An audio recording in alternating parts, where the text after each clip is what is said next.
گزشتہ کئی سالوں سے ملکی معیشت دباؤ کا شکار رہی، مگر اب صورتحال آہستہ آہستہ بہتر ہونے لگی ہے۔ اسی لیے بجٹ 2026 کی اہمیت کافی زیادہ بڑھ چکی ہے۔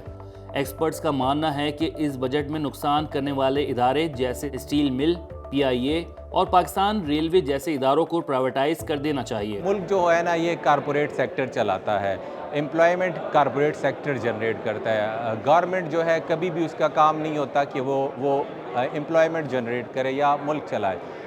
گورنمنٹ کو ڈیسائیڈ کرنا ہوگا کہ اس کو کس فنکشن میں رہنا ہے اور کس فنکشن سے نکلنا ہے۔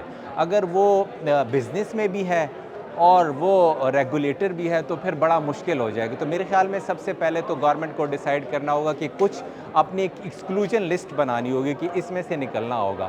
کچھ ہمارے جو ادارے ہیں جو ملک پہ میرے خیال میں اس وقت اگر آپ دیکھیں تو ایک بوجھ میں کہوں گا ان کو پرائیویٹائز کرنے کی طرف سے جو گورنمنٹ ایفرٹ کر رہی ہے، اگرچہ کچھ چیلنجز ہیں لیکن پرائیویٹائزیشن بڑا امپورٹنٹ ہے۔ بینکرز کہتے ہیں کہ اس بجٹ میں حکومت کو سیونگ اسکیمز متعارف کرانا چاہیے، جس سے حکومت اور صارفین دونوں کو فائدہ پہنچ سکتا ہے۔ obviously بجٹ کے لحاظ سے جو سب سے بڑی جو آسک ہے پبلک کی، I would say that is to broaden the tax base and we all understand that the government needs money to function. تو ایک تو براڈن کریں، دوسرا ساتھ میں کچھ سیونگز لے کر آئیں۔ جب وہ سیونگ لے کر آئیں گے وچ از ویدر تھرو پرائیویٹائزیشن کے جو لاسز آپ کے کم ہوں یا through bringing more efficiency in expense control, تو آپ کے پاس کم ٹیکس بھی صرف پورا نہیں پڑے گا بلکہ اس میں سے بھی بچت ہوگی۔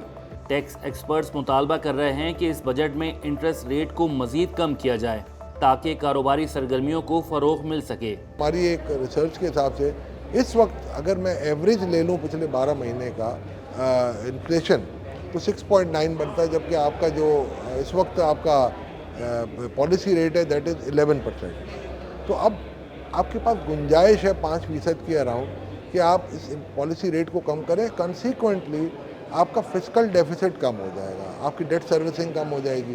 تو میں سمجھتا ہوں میرا خیال ہے planners in Islamabad must be looking at them, but I think they need to rethink.